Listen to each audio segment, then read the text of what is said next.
Hello everyone, hope you are learning and enjoying with me. So in this current tutorial, let us discuss what we have covered till now. So initially we have started our all the discussions regarding different topics, what we are going to learn. Also we have discussed about the introduction, what is AI, RLHF, different search engines available like Bard, Gemini or ChatGPT.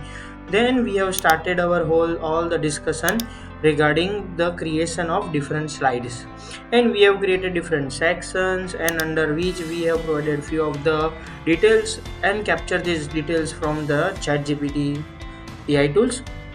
Then after we have inserted some of the images along with the few videos, and we have also added background, or you can say word art, different creative text over here. Then this call out, live video. So these are the things we have added. And then after we have moved towards the zoom section, how we can create the different zoom slides you can see on the screen.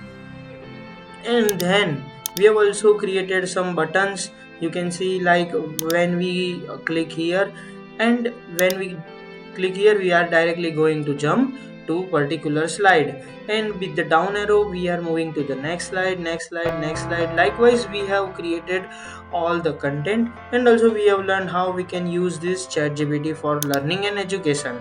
So I hope this all the things you are clear with that. And in the next tutorial we are also in this current tutorial we have understand about these different topics, like different kind of paste layout, slide layout, different shapes, arrangement.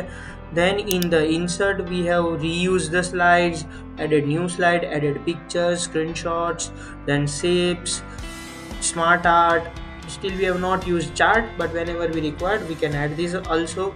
And also word art, date and time, slide number, these are the things we have captured. Also we have also discussed regarding the designer tabs, how we can modify the slide background and slides layout, etc.